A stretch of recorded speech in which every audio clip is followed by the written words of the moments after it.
नमस्कार, अपना उत्तर प्रदेश देख रहे हैं आप और मैं हूं आपके साथ ज्योति। प्रधानमंत्री मोदी ने वर्चुअल माध्यम से विभिन्न रेल परियोजनाओं का शिलान्यास और लोकार्पण किया। उत्तर प्रदेश को भी रेल सुविधा की सौगात मिली। लोकार्पण कार्यक्रम में लखनऊ से सीएम योगी आदित्यनाथ भी जुड़े और कार्यक्रम को देखा।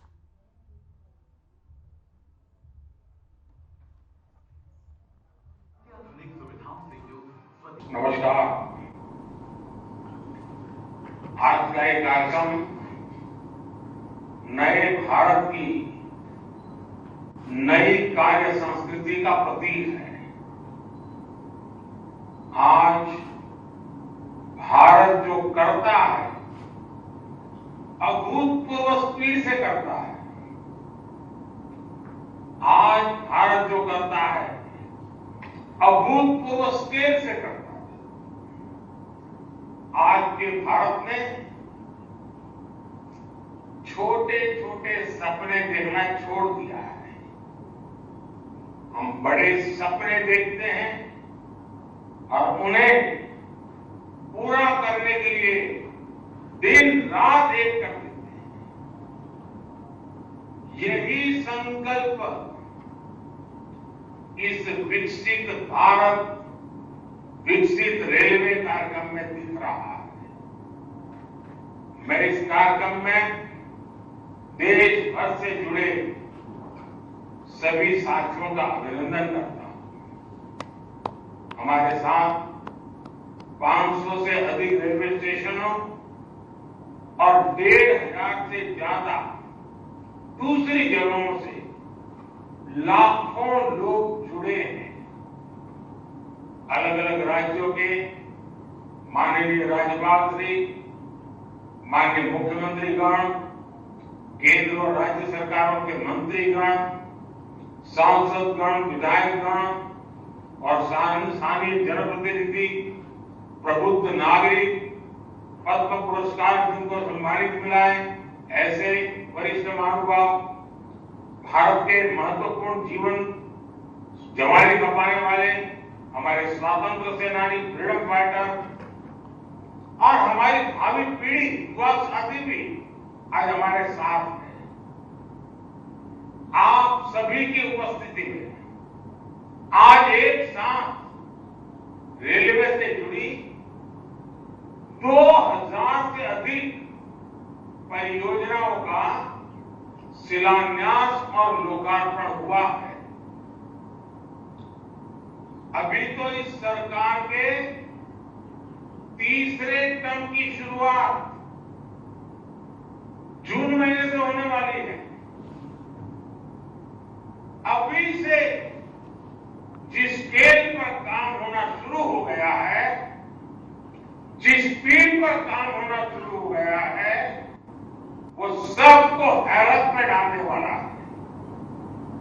कुछ दिन पहले मैंने जम्मू से एक साथ आईआईटी, आईआईएम जैसे दर्जनों बड़े शिक्षण संस्थाओं का लोकार्पण किया। कल ही मैंने राजकोट से एक साथ 5 एम्स और अनेक मेडिकल संस्थानों का लोकार्पण किया। और अब आज का ये कार्यक्रम है, आज 27 राज्यों के करीब 300 से अधिक जिलों में 550 से ज्यादा रेलवे स्टेशनों के कायाकल्प का शिलान्यास हुआ है। आज यूपी के जिस गोमती नगर रेलवे स्टेशन का लोकार्पण हुआ है, वो वाकई कमाल का दिखता है। इसके अलावा आज 1500 से ज्यादा रोड, ओवरब्रिज, अंडरपास, इसकी परियोजनाएं भी इसमें शामिल है। 40,000 करोड़ रुपए की ये परियोजनाएं एक साथ जमीन पर उतर रही है।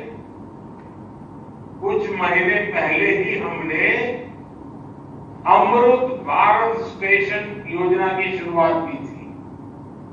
तब भी 500 से अधिक स्टेशन के आधुनिकीकरण पर काम शुरू हुआ था। अब ये कार्यक्रम इसे और आगे बढ़ा रहा है। ये दिखाता है कि भारत की प्रगति की रेल किस गति से आगे बढ़ रही है। मैं देश के विभिन्न राज्यों को, वहां के सभी मेरे नागरिक भाई बहनों को अनेक अनेक शुभकामनाएं देता हूं। सिलवासा में लाभार्थी सम्मेलन का आयोजन किया गया, जिसमें केंद्रीय गृह मंत्री अमित शाह ने शिरकत की। इस मौके पर गृह मंत्री ने सभी को संबोधित भी किया। क्या कुछ उन्होंने कहा है, सुनाते हैं आपको।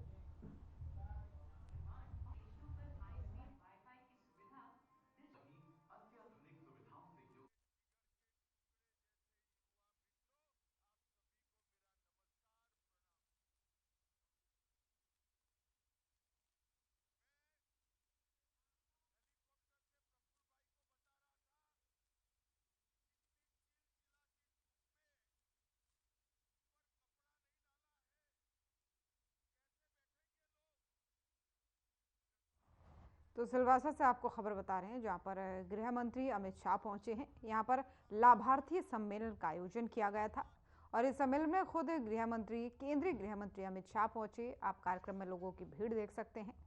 गृह मंत्री ने यहां पर लोगों को संबोधित भी किया। तमाम सारी बातें उन्होंने कही, जो सरकार की योजनाएं हैं उनको कैसे लोगों तक पहुंचाया जा रहा है, और जिन लोगों ने सरकारी योजनाओं का लाभ लिया है वो लोग भी यहाँ पर शामिल थे। इस दौरान गृह मंत्री अमित शाह ने उन्हें संबोधित भी किया। लोगों की भीड़ आप देख सकते हैं। स्टेडियम जो है वो खचाखच भरा हुआ है। सिलवासा की ये तस्वीरें हैं। और लखनऊ में एक संवाद कार्यक्रम का आयोजन किया गया, जिसमें मुख्यमंत्री योगी आदित्यनाथ ने शिरकत की। इस मौके पर सीएम योगी ने संबोधित करते हुए क्या कुछ कहा है, सुनिए। हम सब जानते हैं कि लोकतंत्र में मीडिया की अपनी एक सशक्त भूमिका है।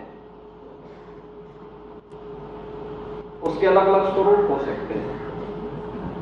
प्रिंट हो सकता है, विजुअल हो सकता है, और अब सोशल और डिजिटल मीडिया में भी कहीं न कहीं व्यवस्था को प्रभावित किया है। उन स्थितियों में प्रिंट मीडिया की भूमिका को आज भी किसी भी स्थिति में हम कमतर करके आंकने, क्योंकि सबके अपने अपने ग्रुप हैं, अपना अपना एक समूह है, प्रशंसकों का अपना एक समूह है, और वे लोग उसी के अनुरूप, अपनी रुचि के अनुरूप उस प्रकार के मीडिया ग्रुप के साथ जुड़े हुए हैं। सरकार की जब हम बात करते हैं, लोकतंत्र की बात करते हैं, तो केवल सत्ताधारी दल ही इसमें सहभागी नहीं होता है। उतनी बड़ी भूमिका और उतनी जिम्मेदारियां विपक्ष की भी होती हैं, उनको चुनने वाले आम जनमानस की भी होती है, और उस पूरी व्यवस्था को सशक्त बनाने के लिए जो योगदान अलग अलग संस्थाओं का होना चाहिए, उसमें न्यायपालिका की अपनी भूमिका है, इसमें मीडिया की अपनी भूमिका है। तो स्वाभाविक रूप से अगर हर एक स्तंभ मजबूत होगा तो लोकतंत्र उतना ही सबल और सशक्त भी होगा। और इस दृष्टि से 75 वर्ष के अपने कार्यकाल की उपलब्धियों के साथ साथ स्वर्णिम शताब्दी वर्ष की भावी कार्य योजना के साथ अमर उजाला परिवार आगे बढ़ रहा है। इसके लिए मैं उन्हें हृदय से शुभकामनाएं देता हूं। राइजिंग यूपी, और मैं कह सकता हूं राइजिंग ही नहीं, एक शाइनिंग यूपी के रूप में आगे आ चुका है। आपने बदलते हुए उत्तर प्रदेश को देखा होगा पिछले 7 वर्ष के अंदर, जैसे 10 वर्ष के अंदर देश के अंदर परिवर्तन आया है। एक नया भारत देखने को मिल रहा है, एक ऐसा भारत जिसका दुनिया में सम्मान है, एक ऐसा भारत जिसकी सीमाएं सुरक्षित हैं, एक ऐसा भारत जिसकी आंतरिक व्यवस्था पूरी तरह सुरक्षित है। आतंकवाद, नक्सलवाद, उग्रवाद, इस सभी नियंत्रण में सुरक्षा की बेहतर स्थिति है। इंफ्रास्ट्रक्चर के वर्ल्ड क्लास इंफ्रास्ट्रक्चर के रूप में भारत देखा जा रहा है। जन विश्वास सुदृढ़ हुआ है और गरीब कल्याण योजनाओं का लाभ बिना भेदभाव के समाज के हर एक तबके को प्राप्त हो रहा है। व्यक्ति की आजीविका के लिए, युवाओं की आजीविका के लिए भी सरकार के प्रयास और उसकी ईमानदारी पर कोई संदेह नहीं। तो भारत की आस्था को भी सम्मान दिया गया है। यह पहली बार आजादी के बाद भारतवासी महसूस कर रहे हैं और यह संभव हो पाया है एक करिश्माई नेतृत्व प्रधानमंत्री मोदी जी के नेतृत्व में संभव हो पाया है। प्रधानमंत्री मोदी जी के मार्गदर्शन में आज डबल इंजन सरकार का लाभ उत्तर प्रदेश को प्राप्त हो रहा है। यह उत्तर प्रदेश, जिस उत्तर प्रदेश के बारे में लोगों के मन में बहुत सारी धारणाएं थी, आज इस उत्तर प्रदेश में भी बदले हुए हालात में आप सब महसूस कर सकते हैं किस प्रकार की स्थितियां उत्तर प्रदेश में है। ये उत्तर प्रदेश जहां पे एवरेज वर्ष भर में 300 साढ़े 300 दंगे होते थे। 365 दिन में से आधे समय तो कर्फ्यू में व्यतीत होता था। जिस उत्तर प्रदेश में न व्यक्ति सुरक्षित है न निवेश सुरक्षित है, इस उत्तर प्रदेश में जब व्यक्ति ही सुरक्षित नहीं तो पूंजी कहां से सुरक्षित रहने वाली है। युवाओं के भविष्य के साथ खिलवाड़ हो रहा था। वही उत्तर प्रदेश है जहां आस्था का अनादर होता था और जहां पे शिक्षा से लेकर के स्वास्थ्य की सभी संभावनाएं लगातार दूषित होती हुई दिखाई दे रही हैं। आज उस उत्तर प्रदेश के बदले हुए स्वरूप को आप देख सकते हैं। आज युवाओं के हाथ में तमंचा नहीं बल्कि टैबलेट आप देख सकते हैं। उत्तर प्रदेश का युवा टैबलेट के साथ आपको एक नई कार्य संस्कृति के रूप में देखने को मिलेगा। आज सड़कों पर रंगदारी नहीं बल्कि स्ट्रीट वेंडर के लिए पीएम स्वनिधि की योजनाएं हैं जो उसके आर्थिक स्वावलंबन का मार्ग प्रशस्त कर रही है। आज उत्तर प्रदेश में कर्फ्यू नहीं बल्कि धूम धड़ाके के साथ कावड़ यात्राएं निकलती हैं। आज उत्तर प्रदेश में दंगा नहीं बल्कि युवाओं के स्वयं के शारीरिक रूप से उन्हें सुदृढ़ बनाने के लिए दंगल के आयोजन होते हैं जिसके माध्यम से वह खेलकूद की गतिविधियों को आगे बढ़ाने का कार्य कर रहा है। और उत्तर प्रदेश ने पिछले 7 वर्ष के अंदर जो कुछ भी अर्जित किया है, अपनी जीडीपी को दोगुना से अधिक करने में सफलता प्राप्त की, प्रति व्यक्ति आय को दोगुना करने में सफलता प्राप्त की। जो उत्तर प्रदेश देश के विकास का एक ब्रेकर माना जाता था, आज वह देश के $5 ट्रिलियन की इकोनॉमी बनने के लिए ब्रेक थ्रू के रूप में उत्तर प्रदेश को जाना जाता है। ये सब कुछ प्रदेश वही, लोग वही, सब कुछ वही है, बदली है कार्य संस्कृति। और उस बदली हुई कार्य संस्कृति में उत्तर प्रदेश आज देश के अंदर हर एक क्षेत्र में एक मॉडल के रूप में जाना जा रहा है। अभी आपने देखा होगा उत्तर प्रदेश में पहले निवेश नहीं होता था और जो था भी वह भी समेट करके भाग रहे थे। आज आप देख रहे होंगे अभी 19 फरवरी को आदरणीय प्रधानमंत्री जी का इसी प्रदेश की राजधानी लखनऊ में आगमन हुआ। मुझे याद है जब पहला ग्राउंड ब्रेकिंग सेरेमनी के आयोजन की बात यहां उत्तर प्रदेश के अंदर हुई थी, उससे पहले हम लोगों ने इन्वेस्टर समिट के आयोजन की बात की थी। तो उस समय के हमारे जो औद्योगिक विकास के मंत्री थे वह और उस समय के औद्योगिक विकास के जो आयुक्त थे दोनों मेरे पास आए। ये दोनों आज भी महत्वपूर्ण पदों पर हैं, अलग अलग स्थानों पर। एक हमारे प्रदेश के स्पीकर हैं, एक चुनाव आयुक्त के रूप में अपनी सेवाएं देश को दे रहे हैं। ये दोनों मेरे पास आए मैंने कहा उत्तर प्रदेश में हम नौजवानों को नौकरी तो देंगे, लेकिन हमें निवेश को भी आमंत्रित करना चाहिए। विकास की गति को अगर यहाँ के स्केल और स्किल के साथ हमें स्पीड भी बढ़ानी है तो इसमें ये चीजें आवश्यक हैं। उस समय उन्होंने कहा कि साहब हाँ ये होना चाहिए, हम भी चाहते हैं। तो मैंने कहा कोई टारगेट तय किया? उस समय उन्होंने कहा हाँ साहब हम लोग चाहते हैं कि यूपी के अंदर निवेश हो। मैंने कहा टारगेट क्या? उन्होंने कहा 20,000 करोड़। और मैंने कहा नाम क्या है? कहा ग्लोबल इन्वेस्टर समिट। पहले मैंने कहा नाम चेंज कर दो, इसका नाम केवल इन्वेस्टर समिट रखो, ग्लोबल शब्द हटा दो, तो सब टारगेट थोड़ा बड़ा रखो। तो उन्होंने कहा कितना? मैंने कहा भी लोअर लिमिट आपकी 2 लाख करोड़ की होनी चाहिए, उसके बाद उससे ऊपर आगे बढ़ो। उन्होंने कहा 2 लाख करोड़? मैंने कहा क्यों? कहा कौन आएगा यूपी में? तो श्री सतीश माना जी हमारे प्रदेश में विधानसभा के स्पीकर हैं, उन्होंने कहा साहब मैं इतनी बार से यूपी में विधायक हूं, मंत्री भी रहा हूं, यूपी में माहौल नहीं है, यूपी में कोई नहीं आएगा। अरे हमने कहा अभी हमारी सरकार को मुश्किल से 6 महीने पहले हमारी सरकार बनी थी।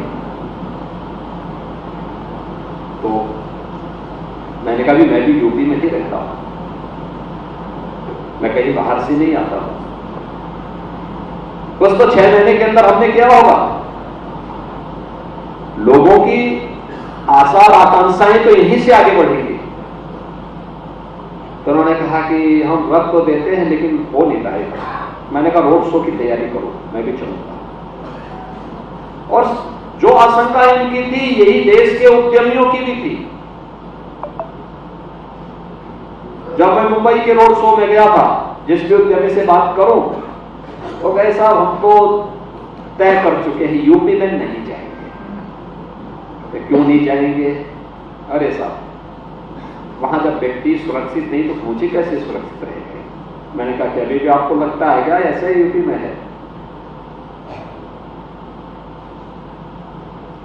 खैर हमारा पहला इन्वेस्टर समिट अच्छा हो गया, लेकिन पहले ग्राउंड ब्रेकिंग जब हम लोगों ने की थी तो उस ग्राउंड ब्रेकिंग में हमारे पास 61,000 करोड़ रुपए के निवेश प्रस्तावों को हम लोगों को जमीनी धरातल पर करने का अवसर मिला था।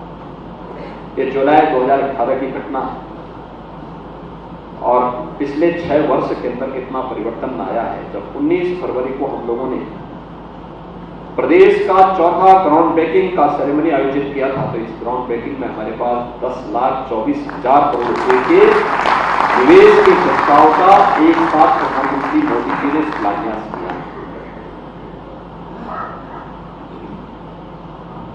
ये बदला हुआ प्रवेश, इसलिए राइजिंग यूपी ही नहीं बल्कि शाइनिंग यूपी इंफ्रास्ट्रक्चर के रूप में आज जो यूपी के पास है आपको कहीं नहीं देखने को मिलेगा। एक्सप्रेसवे, जिस प्रदेश की पहचान गड्ढों से होती थी, आज वर्ल्ड क्लास एक्सप्रेसवे के रूप में जाना जा रहा है। पूरब से पश्चिम को जोड़ने के लिए, मध्य से पूरब को जोड़ने के लिए, मध्य से पश्चिम को जोड़ने के लिए, और ग्रीनफील्ड एक्सप्रेसवे का जितना बड़ा नेटवर्क यूपी के पास है। अभी तक देश के कुल एक्सप्रेसवे का 40% हिस्सा यूपी के पास है और गंगा एक्सप्रेसवे बनेगी तो देश के एक्सप्रेसवे का कुल 55% हिस्सा के लिए यूपी के पास होगा, जिसे हम दिसंबर 2024 के अंत तक पूरा करने के लक्ष्य के साथ काम कर रहे हैं। आप जान सकते हैं जिस यूपी के पास 17 के पहले कुछ नहीं था, वह यूपी एक्सप्रेसवे में आज देश के अंदर 55% हिस्सेदारी को लेकर के आगे बढ़ रहा है। एयरपोर्ट, अगर मुझे कभी इमरजेंसी में दिल्ली जाना होता था गोरखपुर से, तो मैं पहले लखनऊ आता था, लखनऊ से फिर दिल्ली जाता था, या दिल्ली से मुझे गोरखपुर जाना होता था या तो 14 घंटे ट्रेन में बैठ के जाता था, या लखनऊ आकर के फिर रुपाई रोड गोरखपुर जाता था। सड़क मार्ग से भी 4 से 6 घंटे लगते, 5.5 से 6 घंटे लगते थे। और आज गोरखपुर में एक नहीं 14 फ्लाइट गोरखपुर से चल रही है। यूपी में केवल 2 ही एयरपोर्ट पहले 17 के पहले फंक्शन में थे। आज हमारे 9 एयरपोर्ट पूरी तरह क्रियाशील हैं। और अभी इसी मार्च महीने के प्रथम सप्ताह में हमारा प्रयास है कि 10 नए एयरपोर्ट का हम लोकार्पण प्रधानमंत्री जी के करतव्यों से कराएंगे। 10 नए एयरपोर्ट, इनमें से 4 तो इंटरनेशनल एयरपोर्ट हैं। अयोध्या में आपने देखा होगा, अभी महर्षि वाल्मीकि जी के नाम पे प्रधानमंत्री मोदी जी ने 30 दिसंबर को एयरपोर्ट का उद्घाटन किया है। कुशीनगर में इंटरनेशनल एयरपोर्ट और एशिया का सबसे बड़ा एयरपोर्ट जेवर भी हम लोग इसी वर्ष उसको क्रियाशील करने वाले हैं। यानी यही वही उत्तर प्रदेश है। इनलैंड वाटरवे, पहले लैंडलॉक्ड स्टेट कहा जाता था, आज हमारे पास जलमार्ग है, सदा नीरा नदियां हैं। हमने उसका उपयोग वाराणसी से हल्दिया के बीच में प्रारंभ कर दिया है, लेकिन उत्तर प्रदेश अभी इनलैंड वाटरवे अथॉरिटी के गठन करने के बाद अयोध्या को भी हम हल्दिया के साथ जोड़ने की तैयारी प्रारंभ कर दी है। यानी यही वही उत्तर प्रदेश है। उत्तर प्रदेश में पहले कोई नहीं आता था, आज आप देखे होंगे अयोध्या धाम में ही, अयोध्या जी में ही 1 महीने में 65 लाख श्रद्धालुओं ने दर्शन कर दिया और ये संख्या बढ़ेगी। दुनिया के अंदर कहीं भी इतने टूरिस्ट या श्रद्धालु जन नहीं आएंगे जितना कि यूपी के अंदर आएंगे, चाहे वो काशी विश्वनाथ धाम हो, चाहे वो अयोध्या धाम हो, चाहे वो प्रयागराज का कुंभ हो, चाहे वह मथुरा वृंदावन बरसाना हो, ब्रज क्षेत्र हो। हर एक क्षेत्र में जितना हमारे पास संभावना है इस सर्विस सेक्टर में, किसी और के पास इस प्रकार की संभावना नहीं है। एमएसएमई का इतना अच्छा बेस यूपी के पास, ये मृतप्राय से था। आज लगभग 2 लाख करोड़ रुपए का एक्सपोर्ट केवल एमएसएमई से करना है, यूपी कर रहा है। देश को एक नई पहचान दे रहा है, एक नई स्कीम के साथ आज हम लोग आए हैं। कौन सा ऐसा तबका है जो आज कह सकता है कि साहब सरकार ने हमारे लिए कुछ नहीं किया? चाहे युवा हो, युवा के लिए अभ्युदय योजना के साथ साथ आज अच्छी शिक्षा की व्यवस्था यूपी के अंदर हुई है। उनके लिए रोजगार और नौकरी की संभावनाओं को आगे बढ़ाने का कार्य किया गया है। यूपी के अनएम्प्लॉयमेंट रेट को नियंत्रित करते हुए देश के अंदर न्यूनतम स्तर पर लाने में हमें सफलता प्राप्त हुई है। किसान के पास किसान सम्मान निधि और प्रधानमंत्री कृषि सिंचाई जैसी योजनाएं हैं। एमएसपी का लागत का 1.5 गुना दाम किसान को प्राप्त हो रहा है। महिलाओं की सशक्तिकरण के लिए मुख्यमंत्री कन्या सुमंगला योजना, मातृवंदना योजना जैसी योजनाएं हैं। तो उद्यमियों के लिए भी शासन की अलग अलग प्रकार की योजनाएं समाज के हर एक तबके के लिए, वृद्धजन हो, दिव्यांगजन हो या फिर निराश्रित महिलाएं हो, इन सब के लिए सरकार की योजनाएं जिस तरीके से मिशन मोड पर आगे बढ़ाने का कार्य हुआ है, ये दिखता है सरकार ने जरूर है तुष्टीकरण किसी का नहीं किया। और नोएडा सेक्टर 18 स्थित वेव मॉल में बने कैरेट्स ज्वेलर ने राम मंदिर जैसा ही एक मंदिर तैयार किया है, जिसकी कीमत मात्र 16,000 रुपए है। इस प्रतीकात्मक राम मंदिर को खरीदने के लिए भारी संख्या में लोग पहुंच रहे हैं। मंदिर को देखकर आपको भी अयोध्या स्थित राम मंदिर की याद आ जाएगी। हमारी टीम ने कैरेट्स ज्वेलर्स के प्रबंधक से खास बातचीत की। उन्होंने क्या कुछ कहा है, इस दौरान सुनिए। ये नया मंदिर का ये नया मैं देख रहा हूँ कि आपके पास एक मॉडल है। ये किस चीज का ये मंदिर बना है, किस धातु का बना है और इसके बारे में थोड़ा सा बताइए। जी, ये मंदिर हमने जो अयोध्या में श्री राम जी का बन रहा है उसका सेम ट्रू कॉपी हमने सिल्वर के अंदर बनवाया है। इसमें स्टोन का वर्क भी किया है और ये 16,000 का हम सेल आउट कर रहे हैं। सर, अभी लोगों ने इसको खरीदा, क्या लोगों में इसके प्रति उत्सुकता है लेने में? लोगों ने क्या इसको खरीदारी की है? जी, कई लोगों ने ख़रीदा है। कई लोग आके देखते हैं कि भाई बहुत अच्छा सेम ट्रू कॉपी मंदिर आपने बनाया है। तो सर, आप इसको सिर्फ अपने उपभोक्ताओं के लिए है या आप इसको होलसेल में भी लोगों को सप्लाई कर रहे हैं पूरे ऑल ओवर इंडिया इस तरह से? जी, ये मतलब ग्राहकों के लिए भी है और होलसेल के लिए भी। अगर कोई ऑर्डर देना चाहें तो हम ऑर्डर भी ले सकते हैं। सर कैसे किस तरह से आपसे संपर्क आदमी कर सकता है, ये हमारे दर्शकों को बताइए आप। जी, हमारा शोरूम है कैरेट्स ज्वेलरी के नाम से, वेव मॉल सेक्टर 18 नोएडा में। और कांटेक्ट करना चाहें तो हमारा मोबाइल नंबर है 9654137254 और लैंडलाइन नंबर है 012043125557।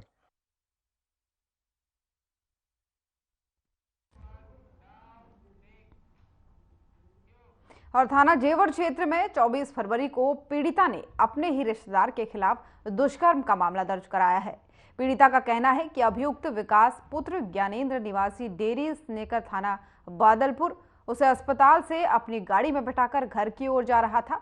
रास्ते में अभियुक्त ने गाड़ी रोककर उसके साथ दुष्कर्म किया और विरोध करने पर जान से मारने की धमकी दी। इस पर पुलिस ने मामला दर्ज कर जांच की और 25 फरवरी को जेवर पुलिस ने वांछित अभियुक्त को सबौता अंडरपास से गिरफ्तार किया। अभियुक्त के कब्जे से घटना में प्रयुक्त वैगनार कार भी बरामद हुई है।